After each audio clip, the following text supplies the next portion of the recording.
Vice Apostle Muruabe, Pastor Gichana, n'abantu baito bonsi pina abakwani mbiyamole naende Nyasaye no muya chinga kichionsi. Pastor Muruabe inche na amanyire sababu ogosoka rituko obwate chinguru nesengencho y'abakristo ababao.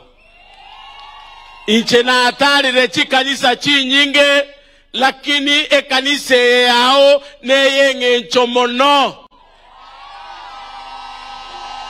Inche Pastor Muruabe egwakuna gochimotua ngochiande korengere likabere nabonda chengo joini abantu abanaba ya kabisa abarona abanchirepi.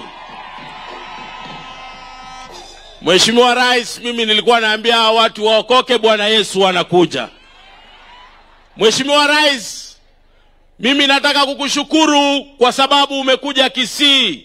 Si mara ya kwanza, sio mara ya pili, si ya tatu, si ya nne, si ya tano, bali umekuja Kisii mara nyingi. Na Mheshimiwa Rais, nataka kukuhakikishia kwamba ile wakati yote umekuwa ukikuja Kisii kwa sababu ya miradi mbalimbali. Nataka kukuambia ile miradi yote wewe kama Rais wa Jamhuri ya Kenya umekuwa ukianzisha, ile miradi inaendelea sawa sawa.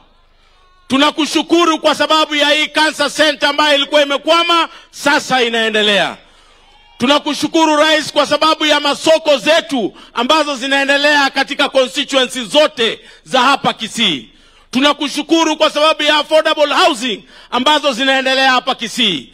Na haswa Mheshimiwa Rais, leo nimesimama hapa nikikushukuru zaidi kwa sababu juzi tukiwa bungeni na tulikuwa tumekuja tukakuomba tukiwa na hawa wabunge wote, ile barabara ambayo inatoka Kericho inakuja Kaplong, inakuja Keroka, inakuja hapa Kisii School, inaingia Kisii, inaenda Oyugis, umetuhakikishia ya kwamba ile barabara itakuwa dual ili watu wetu waweze kujisaidia. Zile ajali zilikuwa barabara ziishe na watu wetu ambao ni wakulima waweze kusaidika.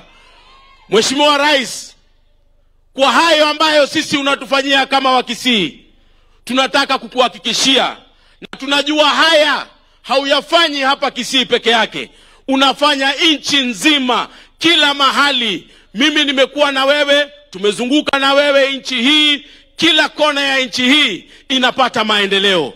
Mheshimiwa Rais, kwa sababu ya hayo, sisi kama viongozi na sisi kama watu wa Kisii tunataka kukuhakikishia ya kwamba sisi tutatembea na wewe, kwa sababu wewe umetembea na sisi.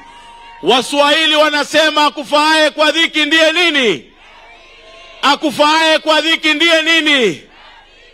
Kwa sababu wewe umetufaa kwa dhiki, sisi tutatembea na wewe. Vile Apostle Muruabe amesema, Mwenyezi Mungu alimwambia ni mpaka 2032. Mimi hapo ndio nipo. Asanteni, Mwenyezi Mungu awabariki sana. Asante sana Mheshimiwa Rais. Nikimalizia kushuka sasa kukaa chini, Your Excellency, naomba kama mbunge wa Nyaribari Chache, Your Excellency, hii shule ambaye tuko hapa ni Kisii Primary. Next year, Your